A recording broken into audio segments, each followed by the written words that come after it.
Están escuchando Juntos pero no revueltos.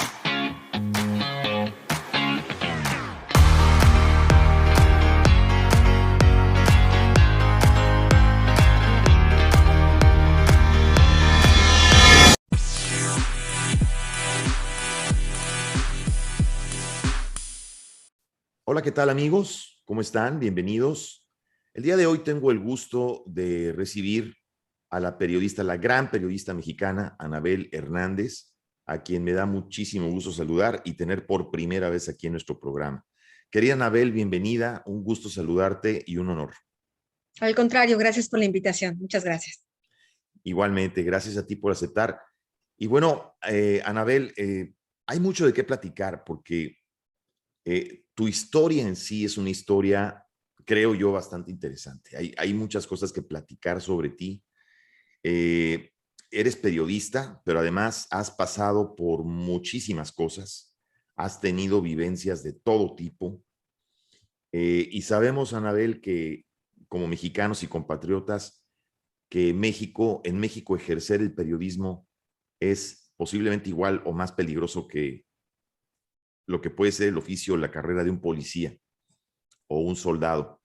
Cuéntame, ¿qué significa ser periodista en México, Anabel, y a qué nos exponemos los periodistas en México?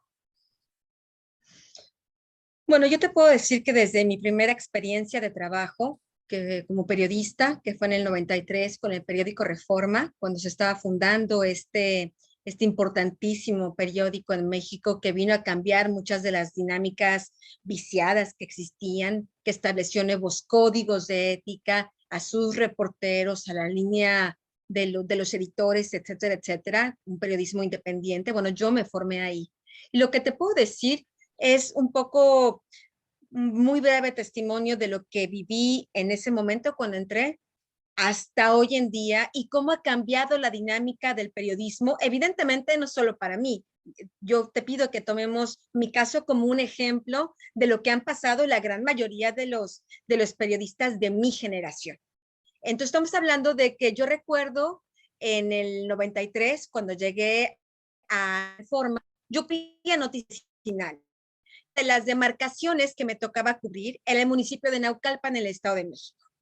Y iba con los vecinos, preguntaba por problemas vecinales que podrían parecer simples, como una alcantarilla abierta, como una luz vecinal, pero eran problemas fundamentales para la gente en su vida cotidiana. Entonces realmente empecé a hacer este periodismo de puerta por puerta, se puede decir así. Y recuerdo la primera vez que alguien me ofreció un soborno, que fue en la oficina de prensa del municipio de Naucalpan, donde yo veía que había una serie de periodistas que estaban recibiendo un sobre, ¿no? Y me dicen Anabel Hernández de Reforma. Yo pensé, pues debe ser un comunicado de prensa, una cosa por el estilo, imagínate, ¿no? Y pues me levanto y veo, y le digo, bueno, ¿qué es? Y lo empiezo, no, no lo abra aquí, no lo abra aquí, espérese, ábralo después. Le digo, no, pero pues yo si tengo dudas quiero preguntarle. No, no, no, no, no lo abra. Entonces yo digo, ¿qué carajos es esto, no? Y lo veo y la verdad estaba muy enojada. Le dije, la próxima vez que usted o cualquiera de su gobierno se atreva siquiera a ofenderme de nuevo de esta manera, voy a hacer realmente una denuncia pública, porque esto que están haciendo no es correcto, ¿no? Y bueno, por decirte, es uno de los pequeños ejemplos para explicar que el periodismo en México, por desgracia, ha sido una profesión polémica desde hace mucho tiempo, porque hubo una época en que algunos medios de comunicación, algunas televisoras, pues estaban cooptadas por el poder, les servían al poder público en vez de servirle y darle voz a los ciudadanos. Después, lo que yo me encuentro en mi carrera de periodista, por ejemplo, la primera nota de 8 columnas que me da el periódico Reforma, fue haciendo un reportaje, por ejemplo, de venta de drogas en Tepito, de narcomenudeo, donde son una serie de vecinos justamente haciendo este trabajo vecinal de puerta por puerta. Voy a una reunión de vecinos y empiezan a contar entre ellos que hay una serie de vecindades ahí en Tepito, estamos hablando del 94, donde hay un narcomenudeo. Ajá. Y yo empiezo a anotar las direcciones, ¿no? Y digo, voy a ir. Voy a ir para ver qué tal, que si estos son cuentos o si es la realidad.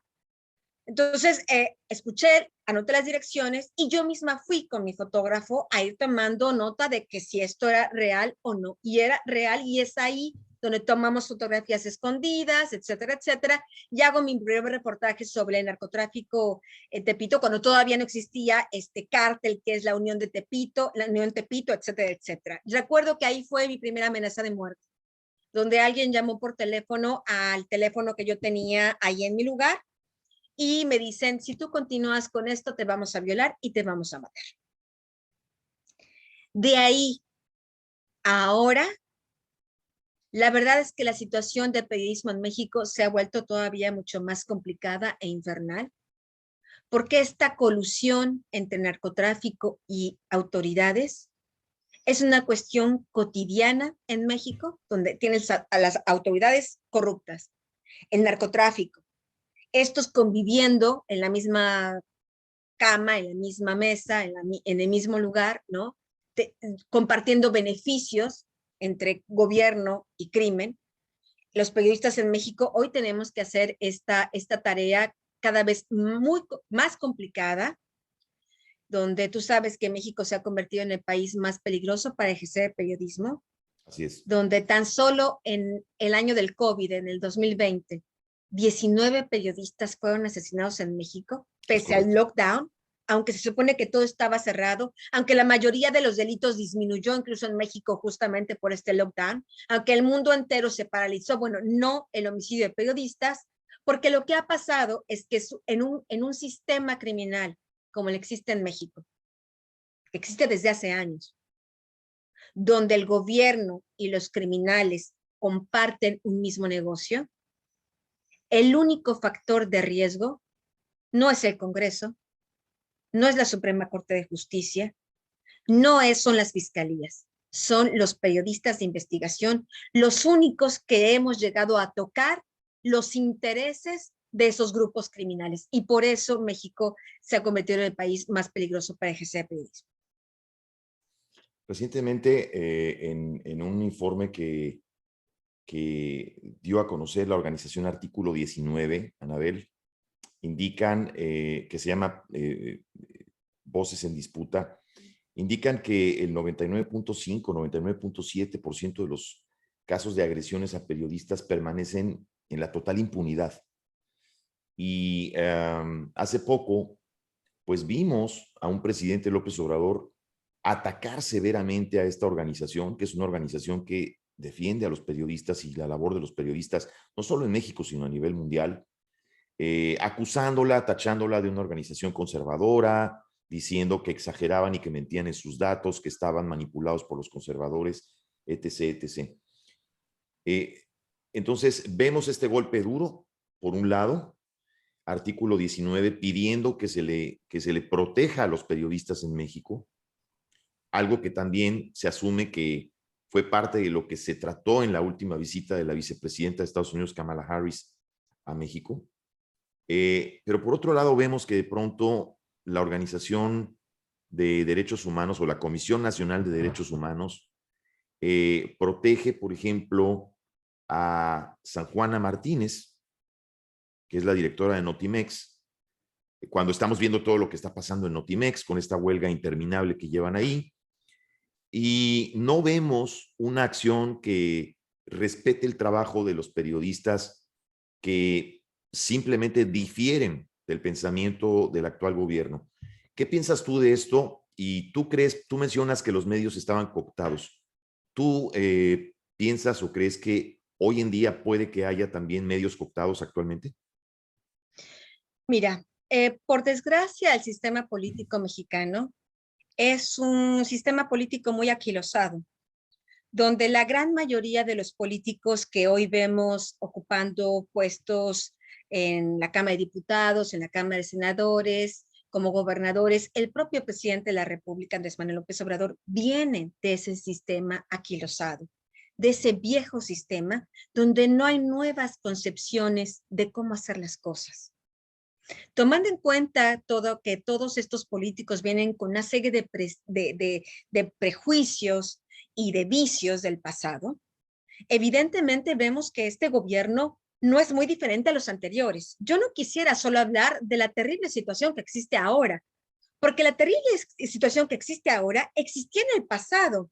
Ojalá solo fuera Andrés Manuel López Obrador y poquitos funcionarios públicos los que fueran el problema. Ojalá solo hubiera sido Calderón, o García Luna, o Vicente Fox, o Enrique Peña Nieto. Aquí estamos hablando, y creo que todavía en México, que a veces hay una mentalidad más cerrada, que no se ve con el gran angular, el gran todo que sucede ahí. Y a lo mejor para personas que estamos ahora, por desgracia, fuera de México, yo lo digo en mi caso particular, por desgracia tengo que vivir fuera de México, y mi capacidad de haber podido conocer otras realidades de otros países me permite ver con una visión mucho más amplia lo que pasa ahí. Y estamos ante un viejo sistema político corrompido en su gran mayoría, que está al servicio de un sistema criminal en el pasado, en el presente, y no sabemos si en el futuro, si seguimos simplemente teniendo como opciones estos partidos políticos y estos políticos que vienen de ese sistema viciado. ¿Qué está pasando hoy en día con los medios de comunicación? Un poco eso, lo que pasaba en el pasado. Durante cada sexenio ha habido medios de comunicación, voceros, youtubers, medios alternativos que están al servicio del poder y nacen y mueren dependiendo de quién esté hoy a cargo del gobierno federal o local. Eso ha existido siempre. O sea que Paralelo a se puede eso, decir que eso no cambió, sino que entonces solo se transformó. simplemente cambian de bando o hay Pasaron de una nuevos mano a otra mano. personajes. Ya no es personaje A, ahora es personaje B, pero Correcto. el problema sigue ahí. Cambian de nombres, como cambian los políticos, como cambia el nombre de los presidentes de la República. Los actores de poder pueden cambiar de nombre, pero al final van arrastrando siempre los mismos vicios en este sistema criminal que no cambia. ¿Qué ha pasado? Por fortuna, paralelo a toda esta tragedia que ha vivido México, al menos en los últimos 20 años, con estas masacres, con esta guerra entre los carteles, donde diversos niveles de autoridad ha sido parte del problema y no de la solución. Lo único positivo que ha crecido en esta masacre de periodistas, que ha sucedido en esta masacre de periodistas, es que cada vez más periodismo sólido de investigación. Incluso diría más allá de los propietarios de los medios de comunicación, que por desgracia siempre se pueden poner de acuerdo con el poder porque viven en su gran mayoría de la publicidad gubernamental, como ya sabemos. Más allá de los nombres de los propietarios de los medios de comunicación, yo sí te puedo decir, porque lo constato día a día, que hay entidades, individuos, periodistas que han decidido: yo no quiero ser parte de ese sistema, y hacer su trabajo cotidianamente de manera impresionante, incluso en las condiciones más difíciles, como puede ser en Tamaulipas, en Guanajuato, en Veracruz, en Chihuahua. Realmente diría yo, son héroes de la información. Esos compañeros realmente merecen todo nuestro respeto y reconocimiento, porque independientemente del medio que uno trabaja, que diga: ah, ese medio es corrupto, no se puede decir. Para decirlo uno tendría que probarlo. Lo que sí te puedo decir es que independientemente de la calidad o no moral de los propietarios de los medios, hay un montón de periodistas que todos los días hacen su trabajo, y creo que eso es lo que puede hacer el equilibrio en este momento. El gobierno en este momento, Andrés Manuel López Obrador, sus ataques a la prensa, sus ataques, artículo 19, es lo mismo que en el pasado, solo que en diversa modalidad. Antes, por ejemplo, artículo 19 lleva haciendo estos reportes incómodos, contabilizando la impunidad de los delitos contra los periodistas, contabilizando a los periodistas muertos. Ellos, Reporteros Sin Fronteras, han hecho este trabajo al menos los últimos 20 años. Así es. En el pasado los ignoraban, o en el pasado les hacían el vacío como si no existieran. Hoy el gobierno los ataca, pero en realidad sigue siendo la misma cosa, en el sentido de: al gobierno de antes y de ahora no les importa la libertad de expresión, no les importa que los periodistas hagamos nuestro trabajo, porque somos los únicos que podemos poner en riesgo a este sistema criminal. Existe una especie de frustración, Anabel, generalizada, en quienes confiaron, en quienes confiamos en este nuevo gobierno, pensando que posiblemente veía un cambio que, y lo dicho, lo digo francamente, un cambio que dicho de paso, pues no ha llegado. Todavía no vemos que venga ese cambio. Muchos que, por ejemplo, vemos la situación y la analizamos, vemos precisamente eso. Pareciera que un poderoso se quitó un poderoso de una silla donde se pensaba que un justo iba a venir a sentarse, pero el que vino a sentarse pareciera otro poderoso, que ahora es mucho más poderoso, que ahora tiene más tentáculos. Yo no recuerdo un presidente con tanto poder como el presidente López Obrador. Y de pronto empezamos a ver toda esta serie de vicios y empezamos a ver toda esta serie de personajes que lo rodean, Napoleón Gómez Urrutia, Manuel Bartlett, y entonces uno es cuando uno dice, caramba, estoy viendo más Los priistas. candidatos a gobernadores de Oye, Morena, los que candidatos, son estoy viendo muchos de más ellos priistas. impresentables. Impresentables totalmente, lo que vimos que sucedió con Salgado Macedonio, que descaradamente pone a la hija. Entonces, todas estas cosas que vimos en las recientes elecciones y desde antes, y de pronto empezamos a ver y decimos, caramba, estoy viendo más personajes del viejo PRI en este partido que me vendió la esperanza, que me vendió una lucha contra la corrupción, y de pronto, pues aquí estoy viendo más corruptos que en ningún lado. Entonces, ¿qué es lo que está pasando? Hay una especie de frustración generalizada. ¿Tú crees que Morena como partido ha perdido credibilidad? ¿Se está empezando a reflejar eso en sus resultados electorales? Mira, yo pienso que la situación en la que estamos en México es una situación muy delicada, dolorosa y compleja. Porque efectivamente México, los ciudadanos, hasta el día de hoy, de manera pacífica, recurriendo a los márgenes que da la legalidad, a través de diferentes procesos electorales, ha intentado llevar a México a un momento de transición y de transformación. Tú recordarás aquel 2 de julio del año 2000, cuando la mayoría de los ciudadanos le dijo no al PRI y terminó para siempre 70 años de hegemonía de un solo partido, como decía Vargas Llosa, la dictadura perfecta. Y votaron por Fox. ¿Qué hizo Fox? Fox era parte de un sistema que se cambia de careta, que se cambia de máscara, del mismo sistema político corrupto, que prefiere cambiar de nombre, pero no cambia de fondo, cambia de forma. Cambia, unos son más altos, otros son más chaparritos, unos tienen bigote, unos no. Cambia de forma, pero no cambia de fondo. Después, ¿qué pasó? La gente volvió a votar en esta elección muy polémica por Calderón, si votó por Calderón, si votó por Andrés Manuel López Obrador. Yo sí pienso realmente que había elementos para pensar que hubo un fraude electoral. Yo soy de los ciudadanos que piensa había elementos para pensar. Después, la gente regresa al PRI. ¿Por qué regresaron al PRI? Independientemente de la compra de votos, que hubo muchísima compra de votos en el 2012, en la elección de Enrique Peña Nieto, ¿por qué la gente regresa al PRI? Como quiera que sea. Porque el PAN, el partido de derecha, los decepcionó. Bueno, la derecha no fue nuestra solución. Veamos si el viejo sistema ya aprendió que pues lo vamos a tener aquí con el garrote y se va a portar mejor.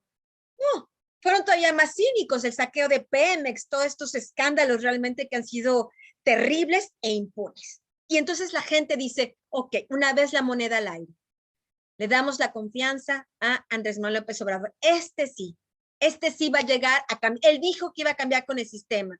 Él dijo que iba a romper la mafia en el poder, que iba a acabar para siempre con eso. Y tiene años ofreciéndolo e insistiendo además.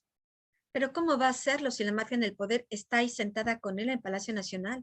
Así es. Todos estos empresarios de ese viejo sistema, los Hank, los Salinas Pliego.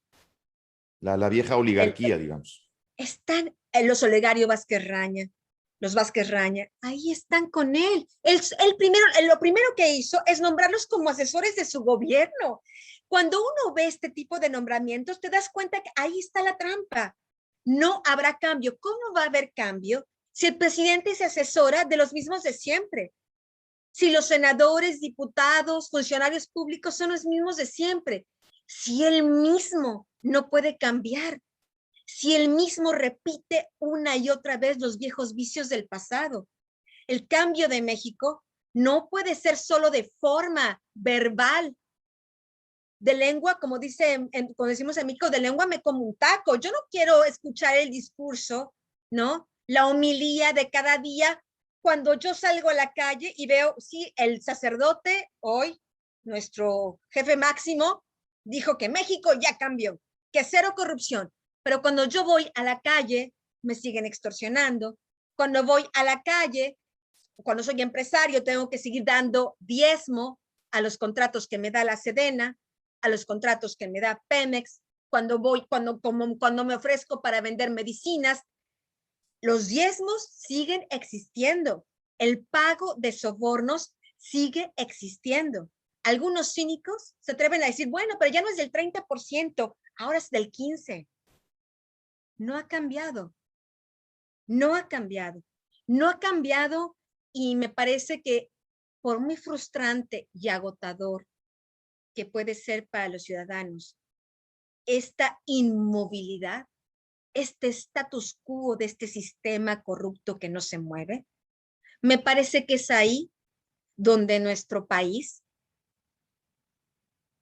un país que al menos yo amo profundamente, que haría cualquier cosa que estuviera en mis manos para intentar poner al menos un granito de arena, para intentar transformarlo, abrir ojos, abrir conciencias, me parece que aún a los mexicanos nos queda una larguísima tarea por hacer para luchar por la verdadera democracia. Y ahí estamos, entre la frustración y decir, ya no importa nada, me quedo en mi casa, no vuelvo a votar, váyanse al diablo todos, ¿no?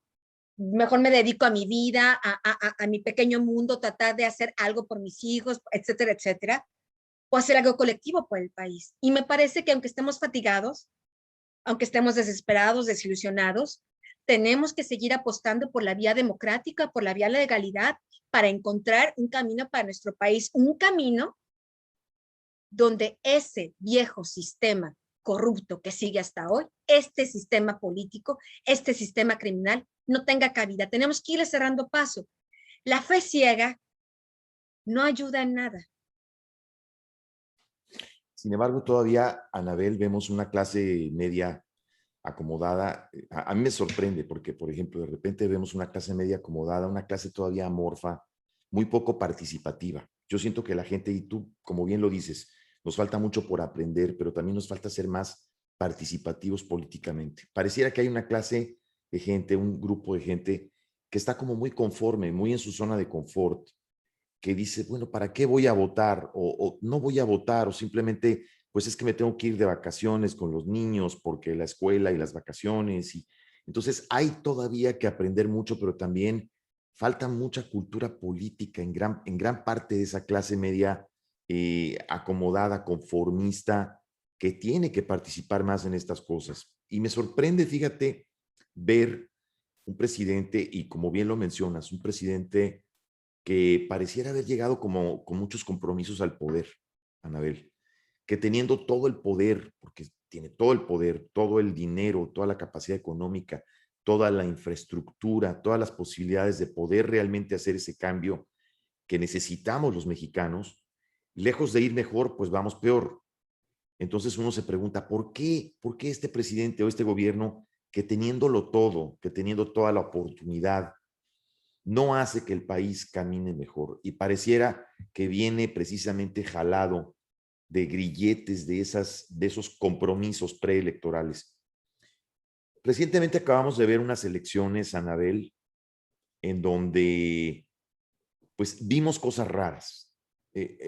No puede uno comprender, por ejemplo, cómo en la Ciudad de México, en el caso de la Ciudad de México, por ejemplo, que fue sorprendente lo que pasa, ¿verdad? Porque finalmente parece que Morena pierde ese bastión, ese grupo pierde el bastión que lo vio nacer, que lo fortaleció desde donde nació su movimiento. Pero por otro lado ves ciertas cosas que te sorprenden. Obviamente sorprende lo que sucedió en la alcaldía de Cuauhtémoc, ¿verdad? Que pierde Dolores Padierna, pero sorprende por el otro lado también ver lo que pasa en Tláhuac, que es donde fue el accidente de la línea 12 del metro, en donde pues Morena vuelve a ganar la elección y se habla mucho de compra de votos y se habla mucho de todo ese poder y todo ese dinero que se ha amasado, que se ha utilizado para la compra de votos y la compra de voluntades.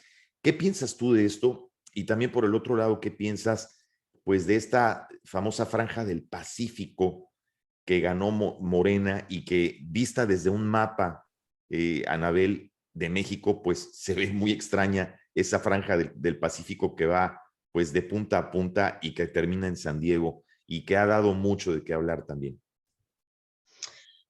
Bueno, antes que nada me gustaría solo añadir una línea breve a lo que tú habías comentado respecto a lo de la clase media.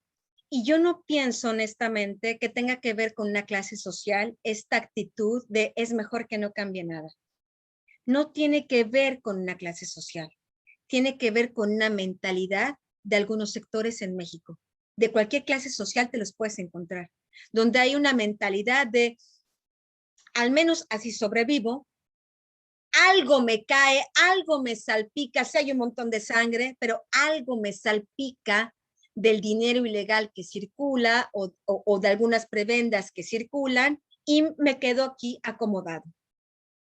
Pero hay un gran sector de la población que está realmente, pienso yo, consciente de lo que está sucediendo. Y yo sí pienso que por eso es el enojo de Andrés Manuel López Obrador respecto a las elecciones del 6 de junio. Tú recordarás que, bueno, antes que nada tengo que explicar al auditorio que aunque por desgracia por problemas de seguridad tengo que vivir en el exilio, yo viajo frecuentemente a México, muy frecuentemente a hacer mis investigaciones. Conservo mis contactos con mis fuentes de información a larga distancia, pero cuando son temas delicados yo voy y tengo que verlo, tengo que ver los documentos, o sea, tengo que ver a las personas que me están contando una historia también para leer el lenguaje corporal, etcétera, etcétera, me están diciendo mentiras, ir corroborando, etcétera, etcétera, ¿no? Si están diciendo la verdad, si no, etcétera, etcétera. Entonces, esto que te voy a decir es una información que tengo muy corroborada.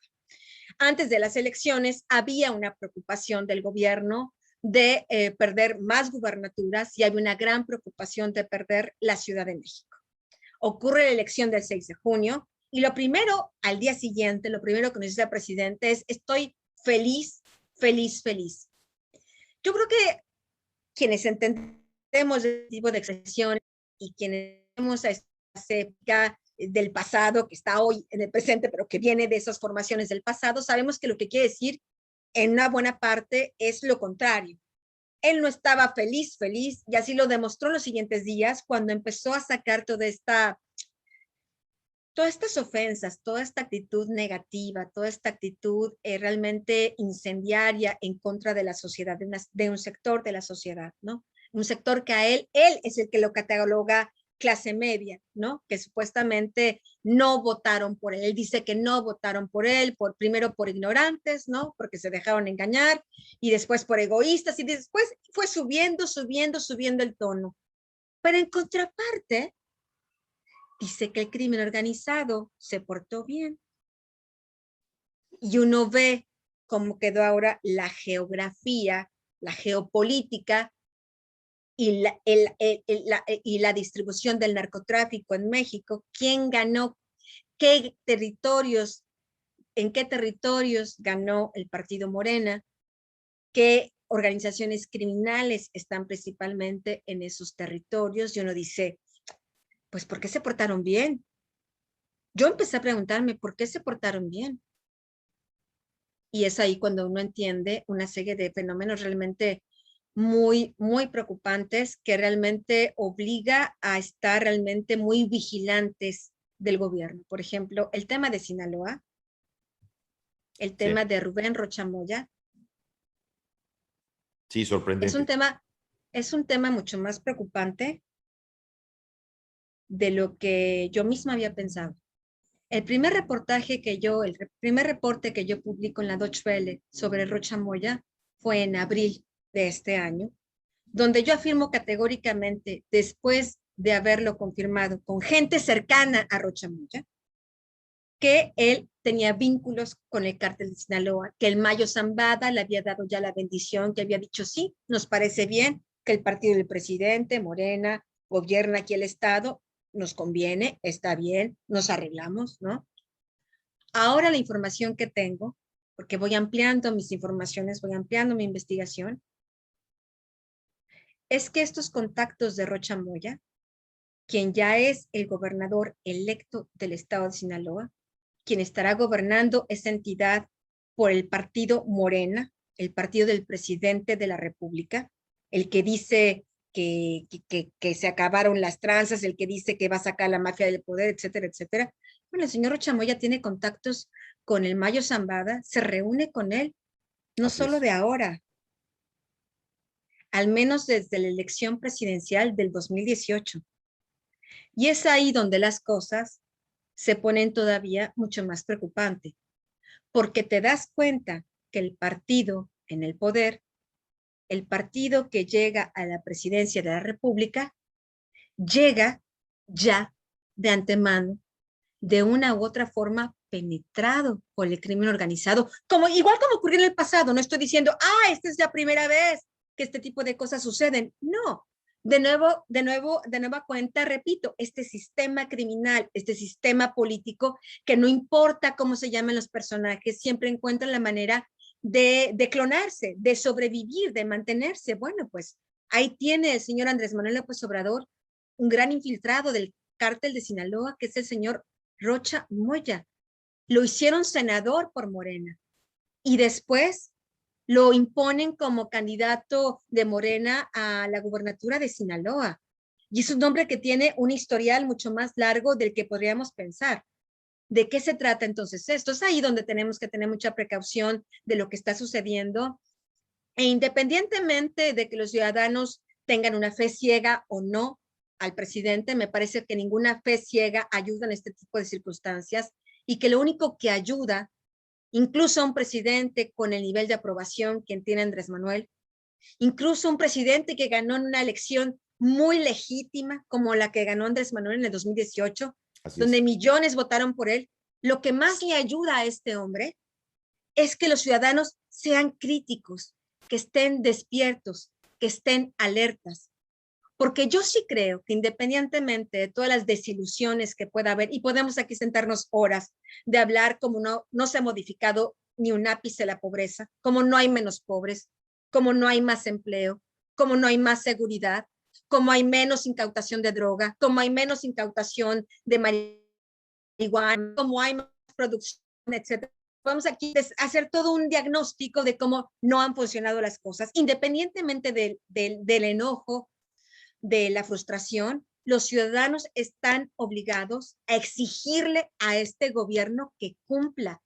Creo que eso es la única realmente fortaleza que hay en este sexenio, la fortaleza de los ciudadanos, el valor moral, la calidad moral de los ciudadanos que ese día del 2018 fueron a votar masivamente por él. Esta misma masa no tiene que aplaudirle todos los días, no son sus súbditos.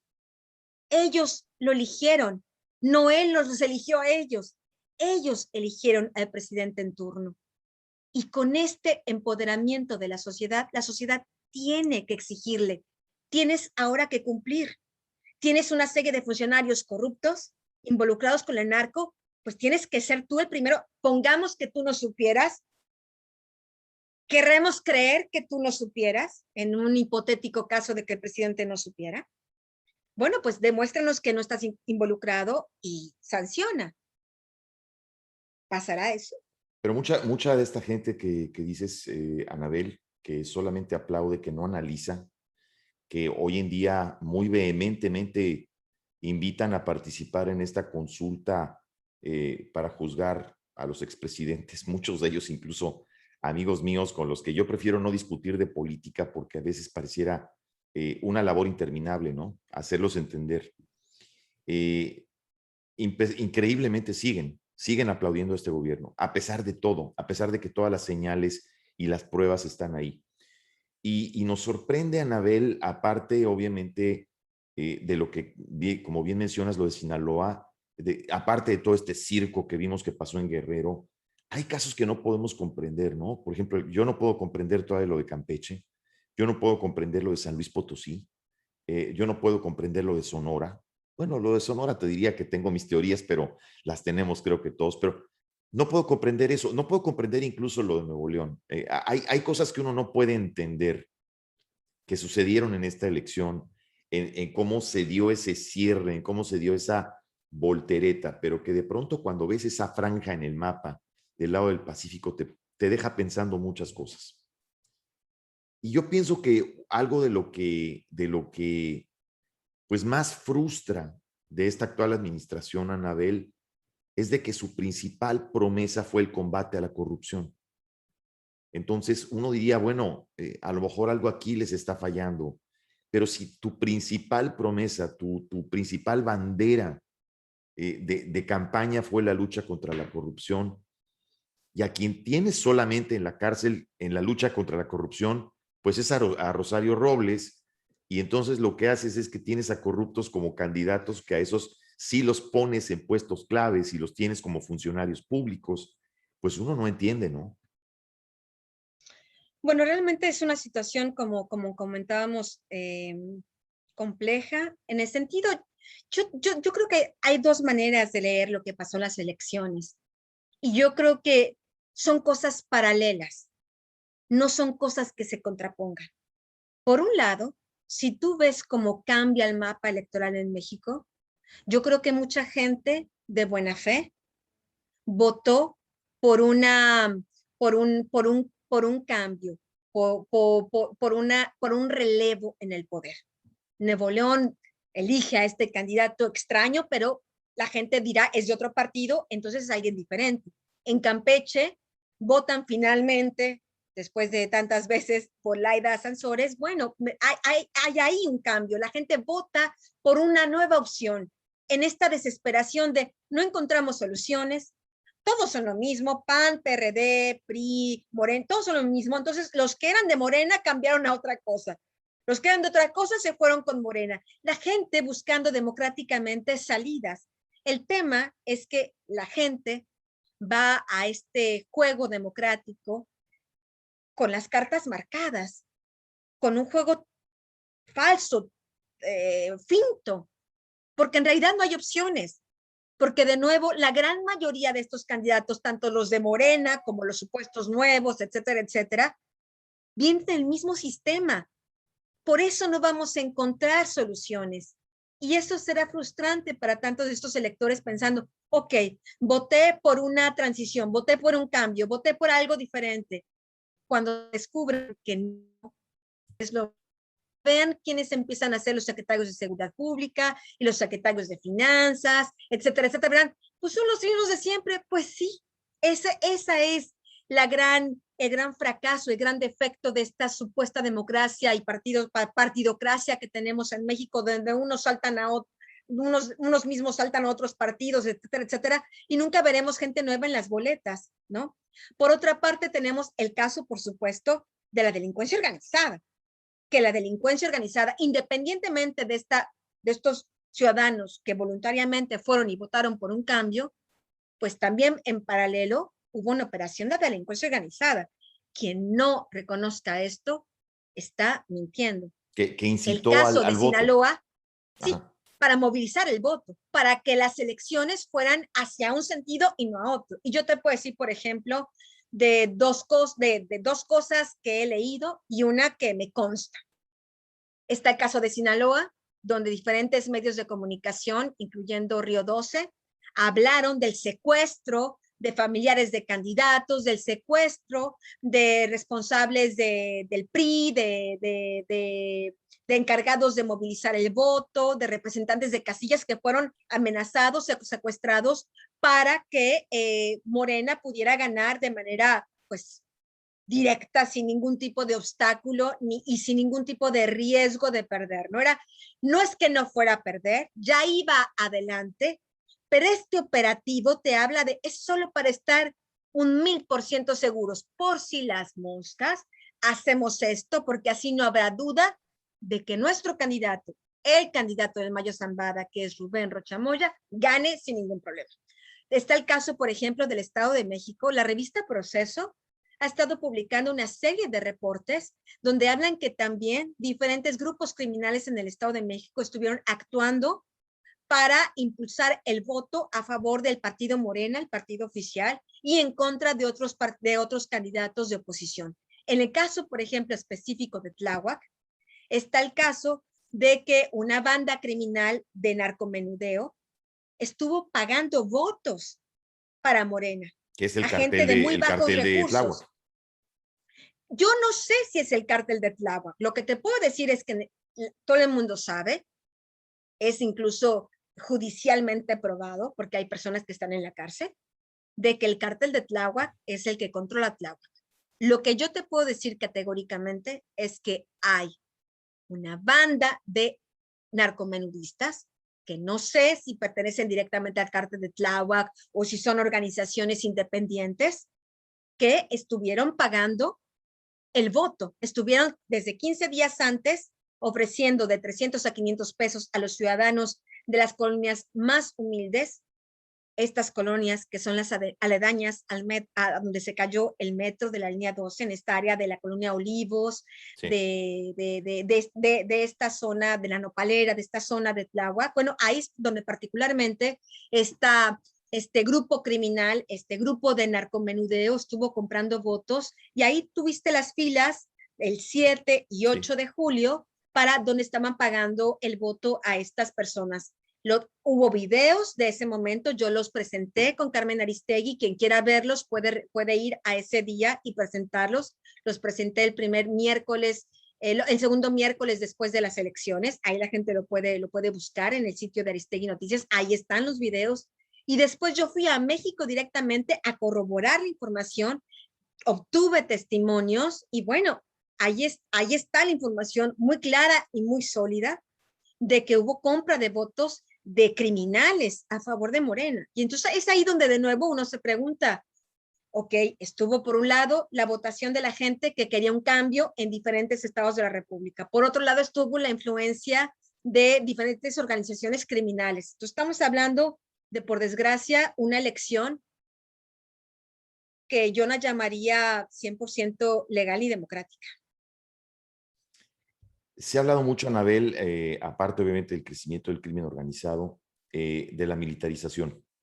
Se ha hablado de que México está en un proceso de militarización, del enfoque excesivo de recursos a la parte militar, pero además la reubicación de los militares a actividades donde usualmente no los teníamos, administración de aeropuertos, administración de puertos, inclusive hasta el propio seguro social. ¿Qué lectura te da esto? Porque mucha gente ha hablado de que, bueno, ¿por qué los militares no están donde tienen que estar? No están combatiendo al crimen organizado. Ahora quieren fusionar a la Guardia Nacional con el Ejército, que, bueno, prácticamente no oficialmente, pero se puede decir que ahí está. ¿Qué lectura te da todo esto? Que además, durante muchos años, muchos elementos y funcionarios de este mismo gobierno que está hoy en día en el poder estuvieron en contra de esa militarización. ¿Qué lectura te da esto? Bueno, antes que nada, a mí sí me gustaría hacer una pequeña aclaración de que el objetivo principal del ejército en México o en diferentes partes del mundo no es específicamente o únicamente combatir al crimen organizado, sino dedicarse a proteger la seguridad nacional, que es todavía mucho más importante y más amplio que el crimen organizado. Evidentemente, cuando uno hace una lista de los principales riesgos que tiene una nación, en una nación como México, sin duda alguna, el crimen organizado es un tema número uno, ¿no? Pero también hay otros temas que tienen que ver con la seguridad nacional, como es el tema del terrorismo, con estas fronteras tan permeables que tiene México en el sur con Guatemala y hacia el norte con Estados Unidos. Evidentemente, este tema del terrorismo, este tema de bandas de crimen organizado de gran nivel, de nivel internacional, que no solo se dedican, por ejemplo, al tráfico de drogas, sino al robo de combustible, al tráfico ilegal de combustible, ¿no? tenemos un tema de seguridad que tiene con la producción y internamiento de precursores químicos que igual sirven para hacer un arma que para hacer ¿cómo se llama? Drogas, ¿no? Está el tema de armas de fuego, la introducción ilegal de armas de fuego. Es decir, las tareas de un ejército son muy amplias y muy importantes. Es la seguridad nacional. Imaginemos al ejército de Estados Unidos que en vez de cuidar sus fronteras, que en vez de estar haciendo las tareas de inteligencia, incluso de temas climáticos, va a llegar un huracán. Eso es parte de las cosas que tiene que ser el ejército, prever.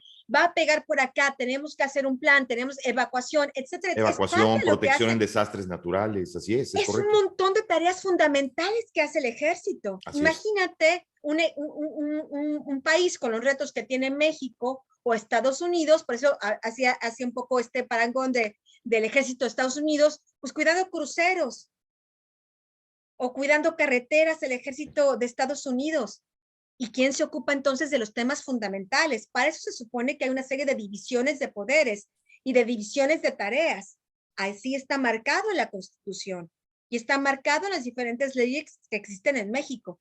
El problema de esta militarización que está haciendo Andrés Manuel López Obrador es que irónicamente está debilitando el ejército mexicano. Sí, entre más tareas les dé al ejército, los empodera económicamente sin duda alguna. O sea, va a ser más difícil, quitárselas después o regresarlos. No, cuando tú tienes 5 cosas que hacer y ya de por sí las haces más o menos, porque el ejército mexicano le falta un montón de capacitación, porque el ejército mexicano ha estado penetrado por el crimen organizado desde hace décadas, porque hay una casta de militares que controla el ejército mexicano, a la cual pertenece Salvador Cienfuegos, el secretario de Defensa Nacional, etcétera, etcétera, a la cual Luis Crescencio Sandoval, el actual secretario de Defensa Nacional, es parte de ese grupo de poder que lleva muchos años de nueva cuenta de este sistema político de México que no cambia, que solo cambia de rostro, pero no cambia de forma. Bueno, tenemos un ejército mexicano ya muy débil, inicia ya muy frágil en el gobierno de Andrés Manuel López Obrador, frágil por la serie de corrupción que hay dentro, por la penetración del crimen organizado, por la falta de entrenamiento y porque no tienen las capacidades suficientes y ha habido un gran desprestigio, un gran desgaste ante la ciudadanía por las violaciones a derechos humanos. Bueno, ya llega frágil el ejército. El presidente de la República, en vez de hacer 5 cosas, ahora los va a hacer 10 o 15. ¿Cómo lo van a hacer? ¿Con qué capacidad podrán administrar toda esa cantidad de poderes? ¿Qué es lo que va a suceder? Al final, tendremos una nueva casta de militares más corrupta, porque ya no solo la corrupción que te llega del crimen organizado, sino también de contratos, del aeropuerto, de carreteras, de estas oficinas de la Guardia Nacional que están construyendo, etcétera, etcétera, el tren, etcétera, etcétera, etcétera. Sí, demasiado. La falta de capacidades, de entrenamiento para hacer todo bien. Es como demasiada comida en el plato para masticar, ¿no? Es como que... Ese es el tema. Al final de este sexenio, lo que tendremos es a un ejército que ya no será para proteger la seguridad nacional, que es el espíritu de los ejércitos de cada nación, sino tendremos un multiusos, ¿no? Un multichambas, que todo hará, dijéramos de alguna manera mal seguramente, o de una manera bastante mediocre, porque entre tantas tareas no podrán hacerlas todo bien. Y a mí lo que me preocupa es que evidentemente se dediquen más al negocio, a lo que me deja más dinero a mi cúpula militar, que a lo que beneficia a la sociedad. Y se habla también de que se corrompe al mismo tiempo a los medios, a los mandos altos y a los mandos medios, que ese es otro tema que también me ha tocado mucho escuchar, y de que esto puede provocar divisiones dentro del propio ejército. ¿Tú crees que esto pueda pasar?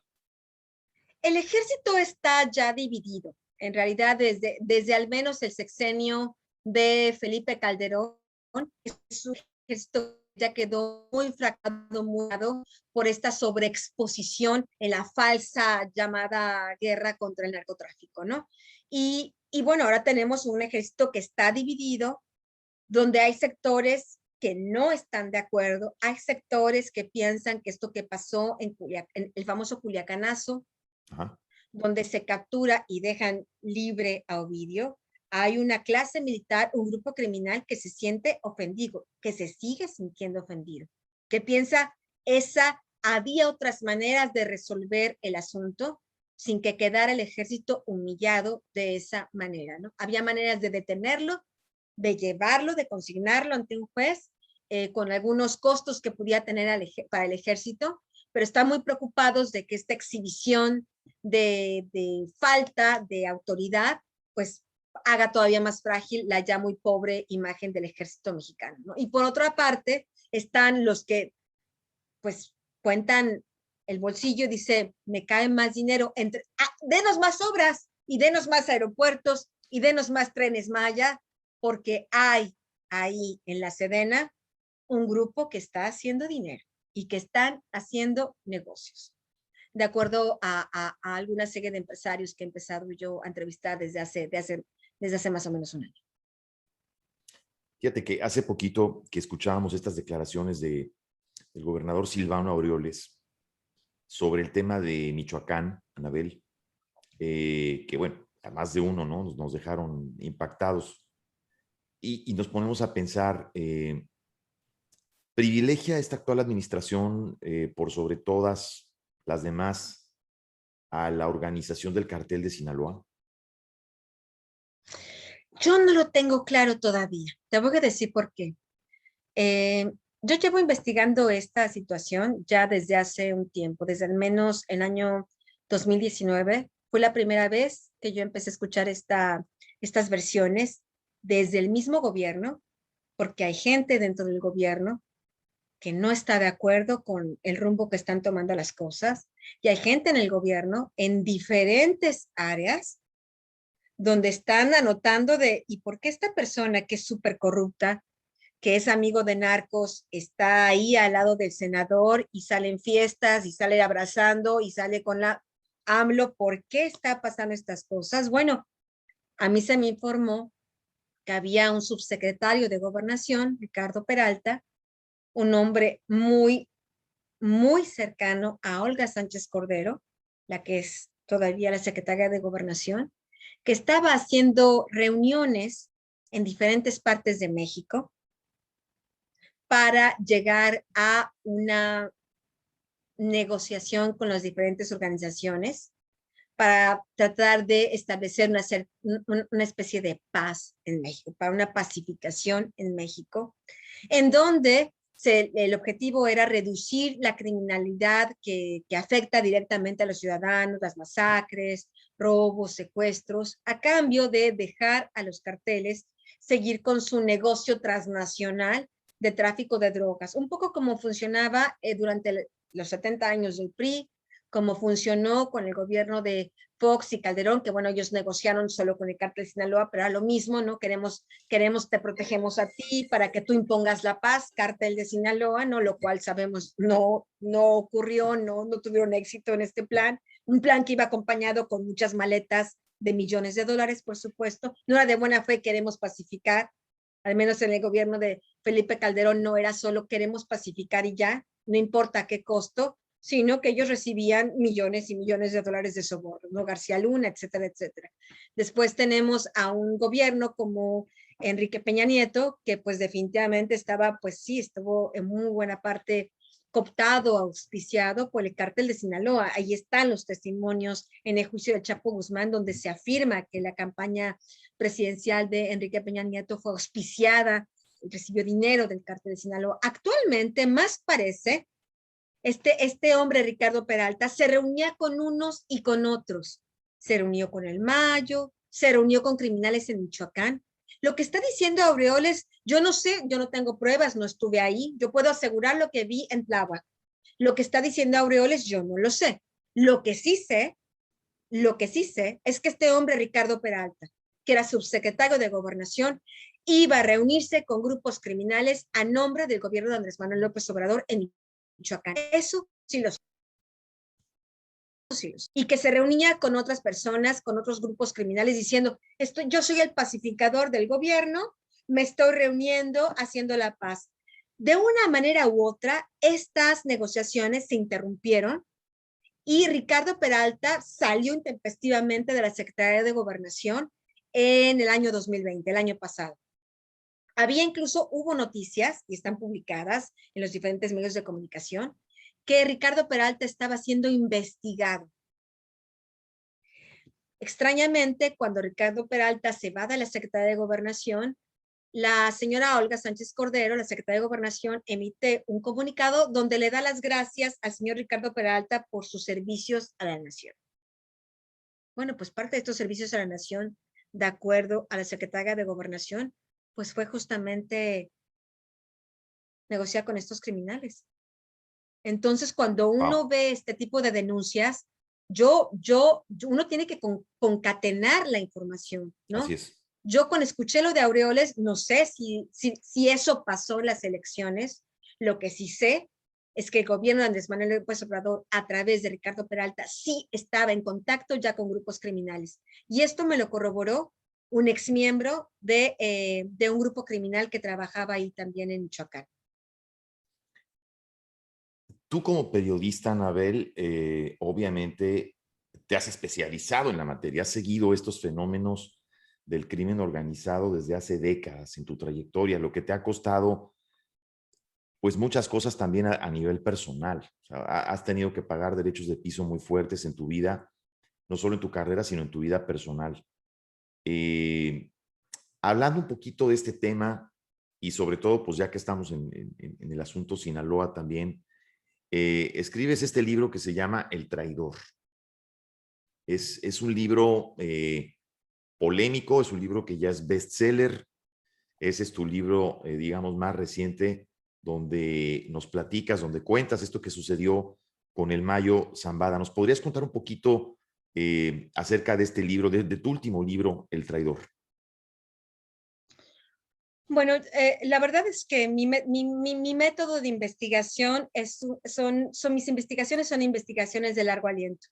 Así que lo que te puedo decir en primera instancia es que este libro El Traidor es el producto de 10 años de investigación periodística, donde el tiempo fue madurando una serie de informaciones que recibí directamente de viva voz del abogado del Mayo Zambada, Fernando Gagiola, quien también era abogado del hijo del Mayo Zambada, Vicente Zambada Niebla. Este abogado me contacta justo después de la publicación del libro Los Señores del Narco. Me contacta en enero de 2011 y me informa que uno de sus clientes quería hablar conmigo. Yo, por supuesto, cuando este abogado me contactó, yo no tenía ni idea de quién era, pero como soy una periodista de investigación, pues la verdad es que habitualmente pues voy a este tipo de encuentros para entender de qué va, si es información real, porque yo sí pienso que saber, que conocer cómo funcionan estas organizaciones criminales, el objetivo principal, al menos para mí como periodista, como investigadora, es encontrar los botones, ya sabes, los tornillos para desmantelarla. Ajá. Si tú no los ves, si tú no entiendes, si tú no ves la máquina y abres el cofre y ves el motor y ves cómo funciona ese motor y ves dónde están las tuercas, cuál es el aceite que lo lubrica, dónde está el agua, tú no puedes desmantelar el motor si tú no sabes cómo funciona. Para mí, estudiar el crimen organizado, mi objetivo es eso. A mí estas cuestiones sensacionalistas de las series de televisión y este tipo de cosas no me interesan. No me interesa hablar siquiera, por muy cruento que suene, solo de los lo novelizan, ejecutados. ¿no? Así es, que ¿Perdón? lo novelizan Sí. en general. No solo basta hablar de los ejecutados, no solo basta contar los muertos, hay que entender por qué pasa. Así es. ¿Quién les permite matar? ¿Quién les ha entregado a estos grupos criminales nuestro país? ¿Quién se los sigue entregando hoy en día? Porque discúlpame, masacres como la que ocurrieron en Reynosa solo es con la anuencia y la tolerancia de una serie de elementos del gobierno de todos los niveles. De todos. Reynosa, por ejemplo, es una de las ciudades como Iguala, donde existe un C4, un centro de comando y control, donde están simultáneamente Policía Federal, Ejército o Guardia Nacional, imagino ahora cómo se le llame, ¿no? Policía Municipal y Policía Estatal, donde se enteran simultáneamente de cada pequeña cosa que existe, si es un choque entre automóviles, si es un pleito de borrachos, si es una balacera, se enteran de manera simultánea. Nadie hizo nada. Es ahí cuando la gente tiene que entender de que más allá de la buena fe y más allá del creer que no nos equivocamos, porque creo que es parte de yo lo entiendo humanamente. A nadie le gusta pensar que se equivocó. Exacto, exacto. Millones de mexicanos no querrán pensar que se equivocaron. Se resisten a reconocer que se equivocaron. Pero yo pienso que más que reconocer si se equivocaron o no, es decir, reconocer, no me gusta este rumbo, puedo cambiarlo porque yo voté por esta persona y puedo cambiar el timón. El timón no es de ellos, el manubrio, el volante de esta máquina. Sí, o simplemente, pues, está un señor ahí. tener el derecho de poder ejercer, así como tienes el derecho como ciudadano de ejercer un voto, de ser objetivo en tu crítica, es decir, ok, yo voté por un cambio, sí, pero estoy viendo cosas que no me gustan y tengo derecho a expresar que no me gustan. Y de pronto ves comentarios como los que hace el presidente respecto a la clase media. Pareciera que el presidente no quiere una clase pensante, pareciera que se resiste a que una clase pensante que tiene un cierto nivel de preparación, que es la que en un momento dado puede tener la objetividad para ver estas cosas.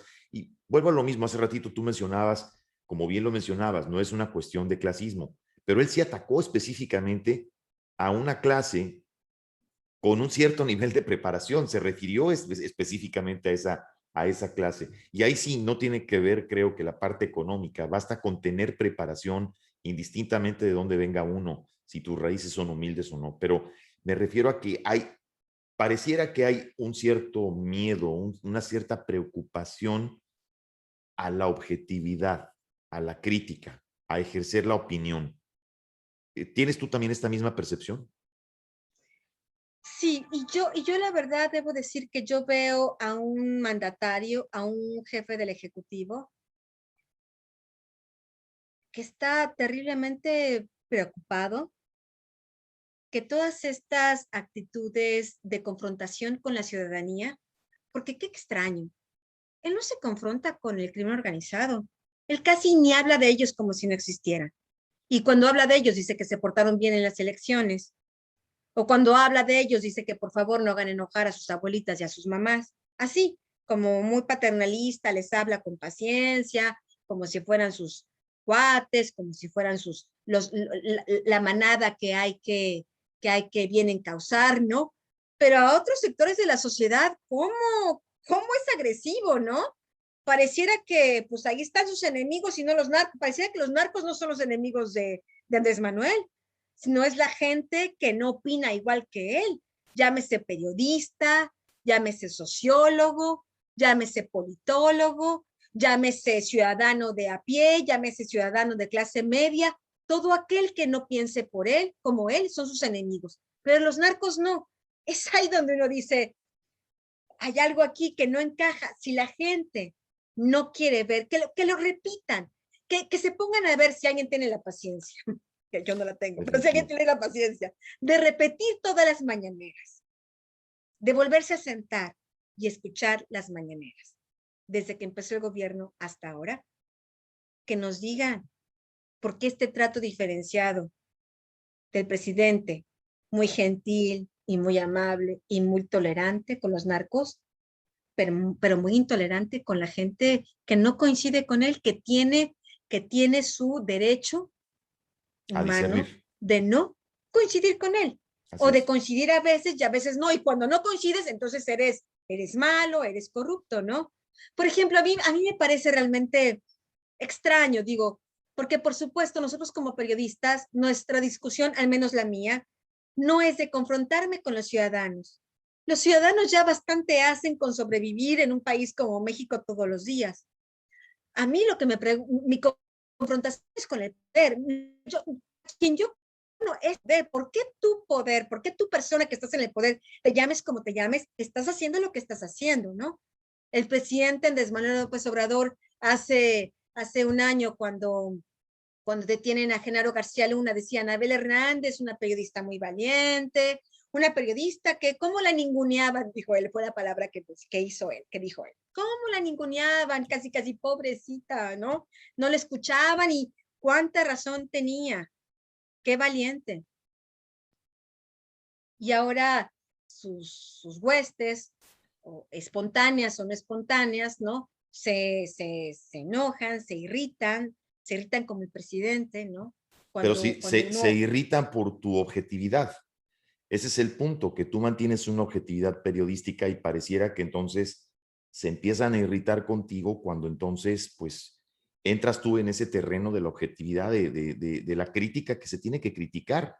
Porque de repente, Anabel, el presidente dice que él es el presidente más criticado en la historia, pero a veces se nos olvida que él es el que pone la agenda nacional todos los días desde la mañanera. Nunca ha habido un presidente con tantas conferencias, ni con tantos, ni con tanta información, o sea, ni que diera tanto de qué hablar. El presidente todos los días pone la agenda periodística, la agenda nacional y da de qué hablar. Yo siempre he dicho que, bueno, que los que opinamos o los que seguimos la parte periodística, pues hablamos, criticamos o simplemente analizamos dependiendo la cantidad de cosas que el presidente en turno diga, además de lo que está Pero, sucediendo alrededor, ¿no? pero además yo no coincido con esta visión, honestamente, de que es el presidente más criticado.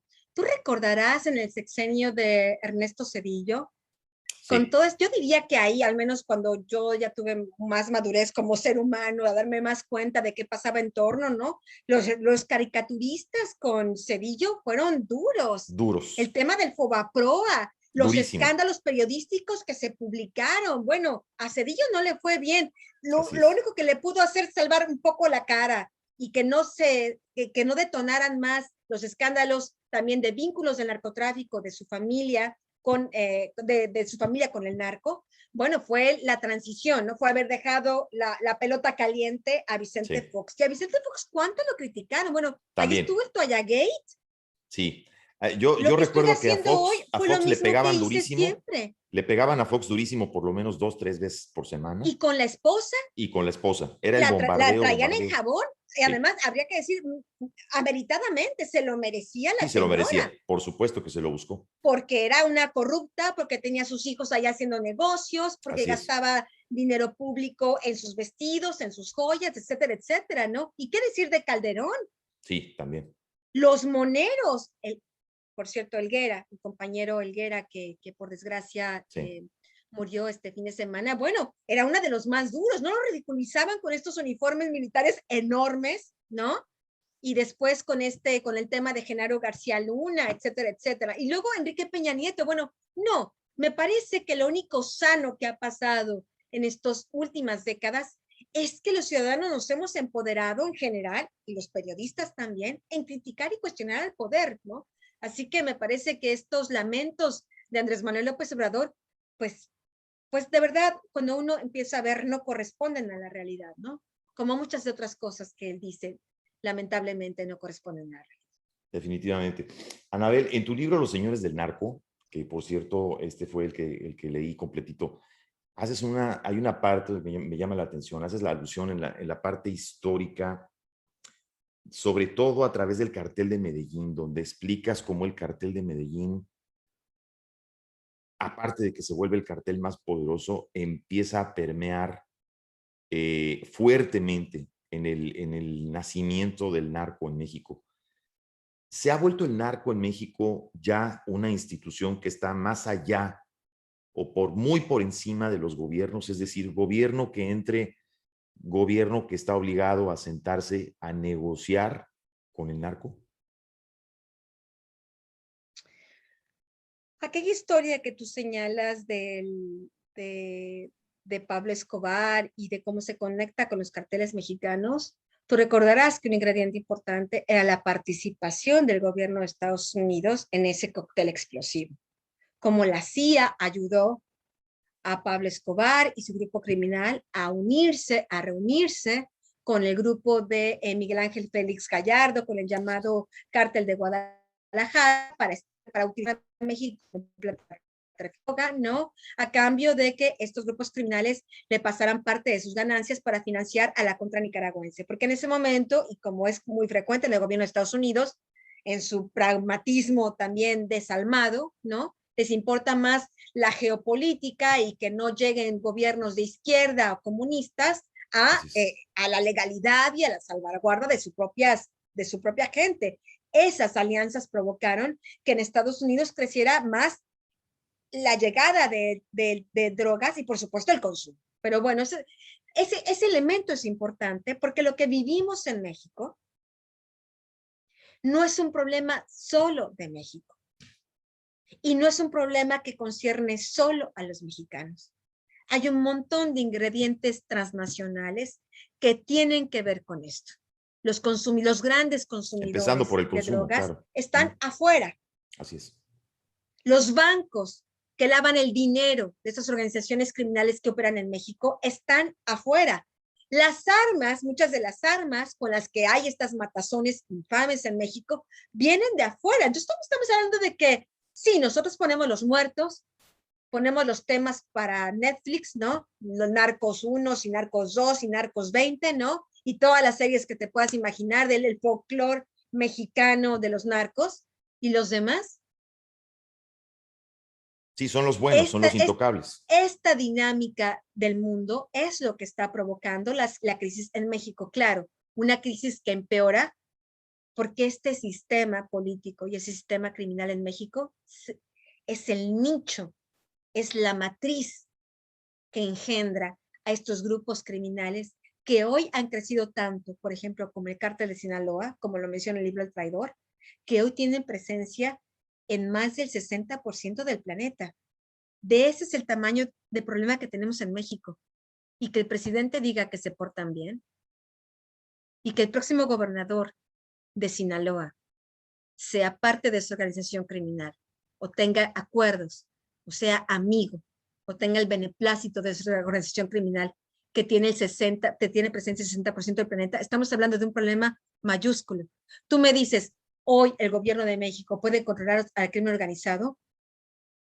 Podría en su pequeña magnitud, tomando en cuenta que el problema es transnacional y no solo local. Pero yo sí pienso que si el gobierno tuviera la voluntad de hacerlo, podría al menos aminorar los daños y aminorar el poder que tienen estas organizaciones criminales, no disparando, no poniéndoles bombas en sus ranchos o masacrándolos en las calles, haciendo un tema de inteligencia financiera, haciendo un tema de desbaratarles, de romperles las dos piernas que mueven a la delincuencia organizada en México, Sí, que en sus es el brazo recursos, que ahí es político donde, claro, ahí es y donde el tienen brazo su financiero. fuerza. Así es.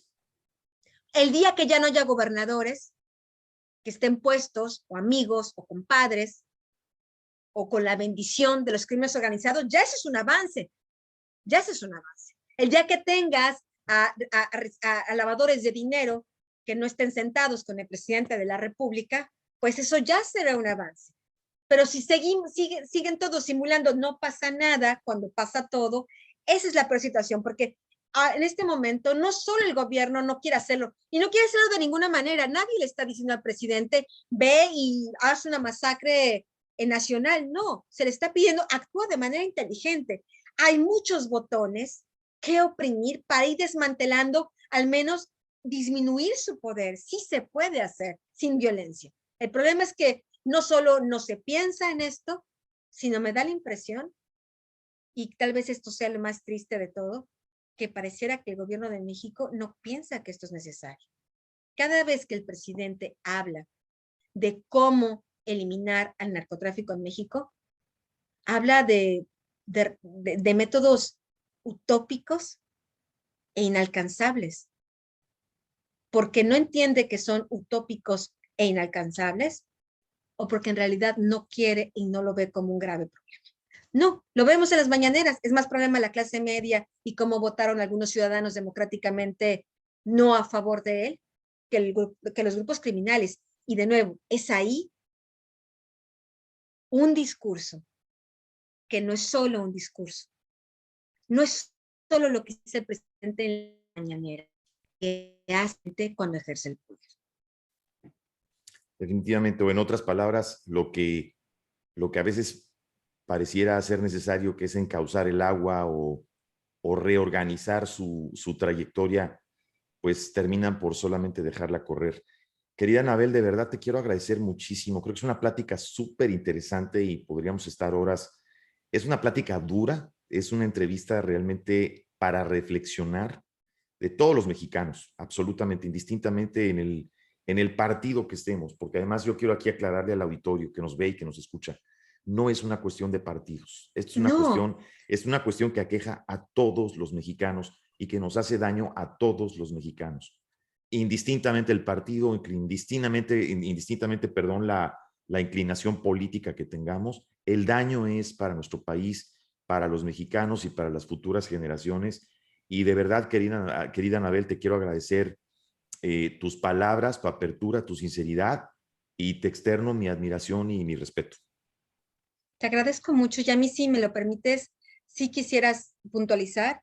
Por favor. De que aquí ninguno de nosotros, ni el presidente, ni nadie, tiene derecho a decirle a la gente por quién votar o por quién sí simpatizar o no simpatizar. Eso es un acto individual y es un derecho individual elemental. El tema no es ese. El tema es que independientemente por quién simpaticemos, nuestra mayor simpatía y nuestra mayor empatía debe ser con los miles de víctimas que hay todos los días en nuestro país, que el día de mañana podemos ser nosotros mismos. Nuestra empatía debe ser con este país que nos necesita como ciudadanos activos, despiertos. Y sí, tal vez requiera que hagamos más sacrificios y pongamos más atención, no solo en sobrevivir, que ya es bastante tarea para todos los mexicanos, no importa la clase social, para todos es difícil sobrevivir en medio de esta crisis de violencia que se vive todos los días, sino no basta sobrevivir. Nos merecemos poder vivir en un mejor país y eso solo depende de nosotros, no va a depender de nadie más. No importa cómo se llamen los políticos, no importa cómo se llame el presidente de la República, la construcción de una nación depende de nosotros mismos, solo de nosotros mismos. El día que los mexicanos no nos empoderemos de esta manera positiva y pensemos, este país es mío, lo construyo yo, ese día seguiremos esperando que llegue alguien de algún lugar a salvarnos, y eso no va a suceder. Definitivamente. Más claro ni el agua, Anabel. Gracias de verdad, gracias por tu presencia, gracias por tus palabras. Sé que estás, te pueden seguir en algún lugar, estás escribiendo en algún lado, estás en redes en alguna parte. Bueno, yo no tengo redes sociales, yo sé nunca que no las tienes he redes. tenido por el tema de seguridad, sobre todo. Pero bueno, yo escribo cada semana en una agencia de noticias alemana que es tipo el parangón del competidor de la BBC, que es la Deutsche Welle. Ahí me pueden encontrar mis columnas que tienen que ver en general con crimen organizado, pero muy particularmente con México. Y vamos a recomendar también tu libro El Traidor, que también está de venta en Amazon y está de venta en diferentes plataformas, que también parece que se puede comprar en electrónico. Muy recomendable el último libro de la periodista Anabel Hernández. Anabel, mi admiración, mi respeto, y hasta donde estás, de verdad te mando un fuerte abrazo y muchas gracias. Gracias a ti, gracias a tu auditorio. Hasta luego. Gracias, amigos. Anabel Hernández, la gran periodista mexicana Anabel Hernández, estuvo con nosotros. Nos vemos y nos escuchamos la próxima.